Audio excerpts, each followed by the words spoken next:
What is up, Wholesale to Million family? In this video, I'm going to talk about how to make good business decisions, how to make good financial decisions so you can set yourself up for success. Intro.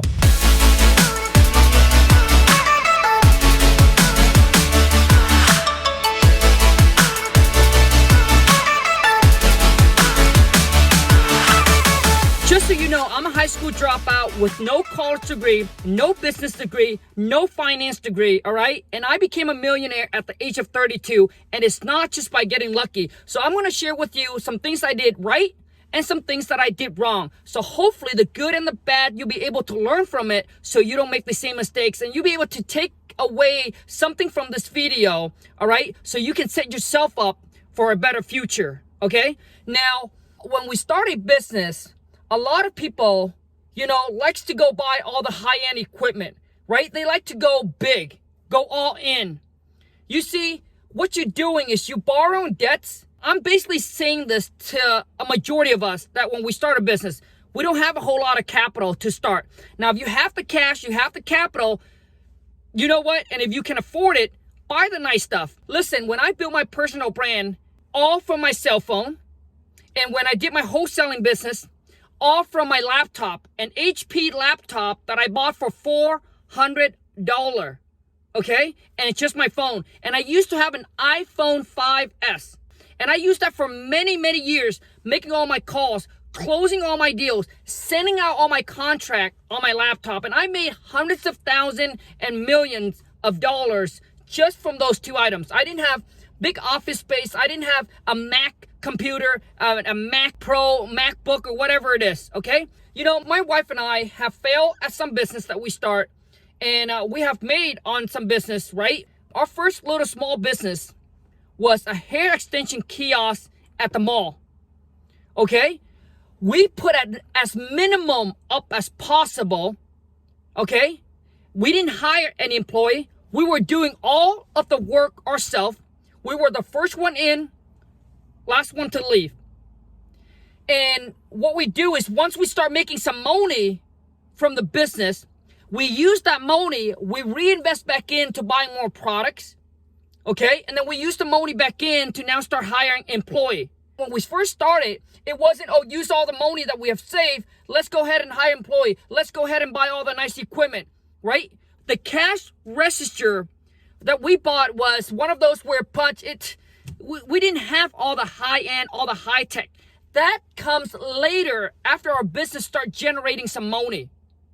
But a lot of you, what you're doing is you're going for the look. You're trying to look rich. And I did a video and talk about HP and Mac. It's not about Mac or HP, but it's about, can you afford it? Like right now in your position, can you afford the nice things? We all want the top high-end quality, the next latest phone, all right? We all want nice thing, but you have to understand where you're at in your life.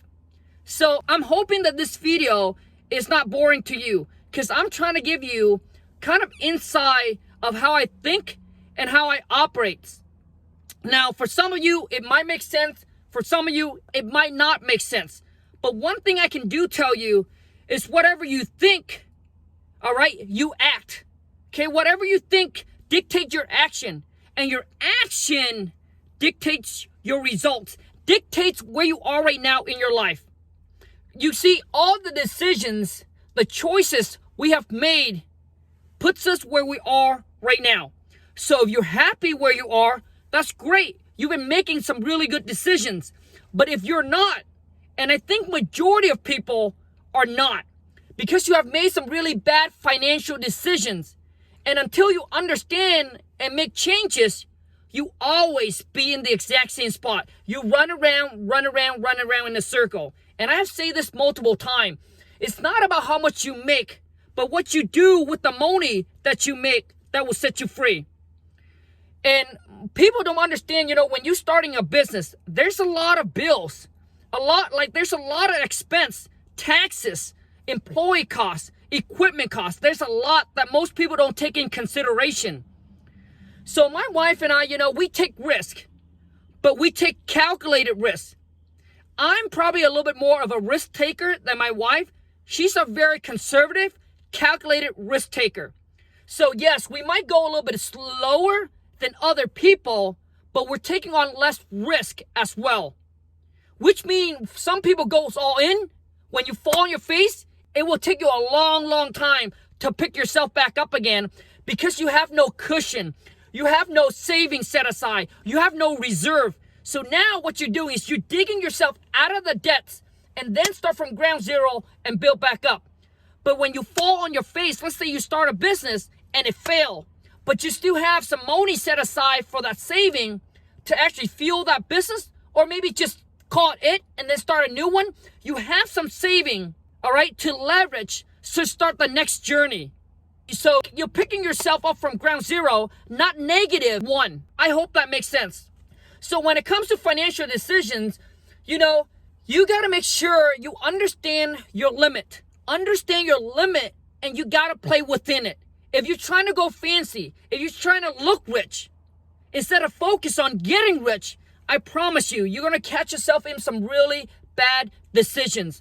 A lot of people, they're living paycheck to paycheck. They want to get out of the living paycheck to paycheck. So they find a side hustle or a business that they want to get into. Let's just say, for example, you're on my page. So wholesaling real estate, right? They want to wholesale houses. Their JOB, what you need to do is your JOB should be the leverage for you to kickstart your side hustle, kickstart the business that you want to start. But most people just quit, have $0, just quit their JOB, okay, and go all in on this. And then they find themselves into now, hey, I can't pay my bills. Especially those of you who have kids or husband and wife, you're putting your family through a lot, or your partner through a lot of stress with you because you couldn't suck it up. You know what? When we were making 6-figure selling hair extension, I was still working at my JOB because we have a mortgage payment. We didn't have any car payment and we didn't have any credit card debt. But my wife, like I said, she takes risk, but very calculated risk. So we still owe some money on our house. So our business, we understand the business in the mall. We don't actually own that business because we basically built our business on someone else's land. We basically leased the space in the mall. So they can always tell us, hey, you know what? Someone came, pay more money, and it happens all the time. We see it so much where we understand that it's not guaranteed. So my wife knew that the job that I had was enough to pay for the mortgage payment. So she wants me to continue that while we're still hustling and busting our butt. And I suck it up. I wanted to quit so bad, but I suck it up because I didn't want to put her through financial stress if anything happens. So we use that JOB, continue to pay for the mortgage. Everything we make from our small business, we save. And back then, and even till now, my wife and I spent between 10 to 15% of what we make. Now, let me break this down for those of you who don't understand this, because this is very, very important. This will set you free. Now, I don't care if you work at a JOB or you run your own business, but if you understand these rules, it will set you free, my friend, which means you will never have to live paycheck to paycheck, even if you work at a JOB. So my wife and I, we spend about 10 to 15% of what we make. So our goal is, if we want to spend $100,000 a month, well, how much do we have to make? And that's my goal, to get to the point where I can spend $100,000 a month. But how much do I have to make to maintain that 10 to 15% lifestyle? Okay, I hope that makes sense. Now, when I say 10 to 15% that we spend, it's on ourselves. I'm not talking about the bills. I'm not talking about the taxes. I'm not talking about business expense. That's separate. I'm talking about just stuff that I want to buy, I want to do, I want to blow the money. And a lot of you on TikTok don't understand my mindset behind of everything about, I'm talking about saving. Listen, money is for us to enjoy. We work so hard for the money. I don't believe that, you make $1 million and you're eating burgers, a dollar menu burger to save more money. Like, I don't believe that, right? I believe that you got to reward yourself, and for the hard work, buy things that you want to buy. So right now, my wife and I, we spend between $15,000 to $20,000, $15,000 to $20,000 a month on whatever we want. So before that, back then when I was 18, dead broke, living in a little shed behind a mobile home park, you know how much we get to spend a month on ourselves? $50 Do you know that when I went out to eat at a restaurant and I tried to order a spring roll? So when my wife and I go eat, God, you guys, for those of you who don't understand, when my wife and I go eat before, every single one of our dinner, we barely go out, was around $20, $22 with taxes and everything. And our limit per month is only $50. There were times where we wanted to go to dinner and to a movie, but we couldn't because it would have surpassed our budget. Everything else, we just stack away, and save. We live below our means. We stack away, we save. We put some money in saving for financial freedom, emergency funds, and then we put some money in opportunity account, which means this money is allow us, once it rank up, it allows us to take chances, to take that money and go start a business, to take that money, invest into a business that we believe. And if it goes bad, it only suck up that money. But the financial freedom account money is never being touched. You guys got to understand it's extremely, extremely important. So what you want to do is maintain the 10 to 15% lifestyle, but as your income increase, so let's just say if you make $100,000 now, you get to spend about $10,000 a month. You're still saving 90% of what you make. But most people say, whoa, Colin, I thought you were talking about, oh, be frugal, save. Why are you spending 15 to 20? Dude, that's only 10% or 15% of what I make, all right? I'm a car guy, so I like cars. Wife, she likes diamonds, and she goes by that. Before, you guys, I'm sorry, I can't tell the whole story in this video, but I just want to give you guys some simple concept. So when you start a business, you must understand that I like to go the minimum out of pocket, make sure that business generates the money, and I take the money that business generate, I put it back in, but I still have my saving set aside for any issue. If you're happy with where you're at, it means that you have made some really good financial decisions. If you're not happy with where you're at, or you're struggling, or you're living paycheck to paycheck, or you're broke, it means that you have made some really bad choices, and you need to recognize, you need to make changes, and you need to stop giving the advice and start being the one that's taking the advice. I've seen so many people on my page or on other people's page trying to give financial advice like they know what they're doing, but their bank account tells them otherwise. All right? So you need to check your ego, recognize where you're at, and be a listener instead of being a talker. When I see all these young kids putting on social media, they're having the party, they're having the best time of their life, they're partying, they're drinking, they're buying the cars, the jewelries, the diamonds, the designer clothes, all the fancy, flashy things, okay? To show people that they're living the life. Let me tell you something. You can only fool loser, but you cannot fool winners. Because let me tell you, you can make a lot of money. Let's just say they can make a lot of money. But let me tell you something. Doesn't mean that they can keep any of those. It doesn't mean that they can keep the money. That's why you hear basketball player, rappers, singers, or artists, or movie stars make a lot of money and then went broke. Because it's not about how much you make. It's what you do with the money that you make that will set you free. I've seen people make $500,000, $1 million, and still living paycheck to paycheck because they rank up all these bills from all the liabilities, the cars, the nice mansion, big house that they bought. You see, that's why it's so hard to delay that instant gratification. We all want the nice thing and we all want it now. It takes discipline. And let me tell you something. In my early 20s, wife and I made 6-figure a year, $100,000 or $200,000 a year. In my 30s, I was making 7-figure a year. But do you know that I still live very frugal? You see, making the money, I know how hard it is to make the money.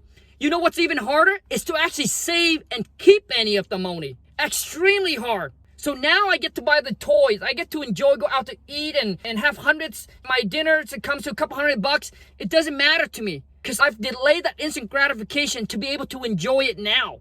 In my 30s, I'm 36 now. But when I was making 6-figure, 7-figure in my 20s and early 30s, it was always work, save, reinvest, not the nice car, not the big mansion that you see. And that's how I'm able to save some money. And it's even hard. Taxes, takes a big chunk of your money. Business expense, employee, a lot of costs that people don't take in consideration. But to actually keep the money, you have to live below your means. You have to live frugal. I see people comment on my post and saying, Kong, I heard, you shouldn't save all your money. Your money go down in price. Well, my question back to you is how's your bank account? With that mindset, how's your bank account? If your bank account is no bueno, then you shouldn't talk. Because you obviously shows that you don't know what you're doing. That's why when people hear people say things, they don't understand. Even if you have rental property and you get that monthly cash flow coming in, let's just say you first bought your rentals. You dump all your money into your rentals because you're just like that fool that said, hey, don't keep your money in the bank. So now you go buy a piece of rental. What if some maintenance pop up that needs $5,000, $10,000 in repairs? What are you going to do? Where are you going to get that money? Shit. That's why you got to have reserve. And if you ask all people, rich people, they do have cash sit aside. They do. For any downturn, for anything that goes wrong, they can use that money to fuel it, to fund it, to take care of the problem. People don't understand that. That's why when you get into real estate, that's why people over leverage, get in trouble. And I've been there. I made mistakes where I was going too fast, too quick, and I kind of over leveraged, and I almost lost everything that my wife and I have spent 10, 12 years, have worked extremely hard for. I mean, we really grind from the bottom. So you got to understand that it takes longer to build a castle than it is to build a house. So your foundation is extremely important. You got to learn how to crawl before you can walk. You got to learn how to walk before you can run. But most people want to take off and start running.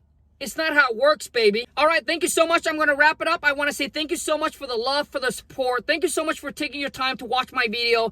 If this video had any value to you, please show me some love. Boom, smash that thumbs up. Really help out with the YouTube algorithm. If you're new to the channel, welcome to the Wholesale to Million family, where we are the doer and not just the talker. Be sure to, boom, smash that subscribe button. Also turn on that bell notification so when I upload a new video or when I go live, you get notified. But you got to understand, remember this, the goal is to get rich before look rich. Until next time, my friend, take care and ciao.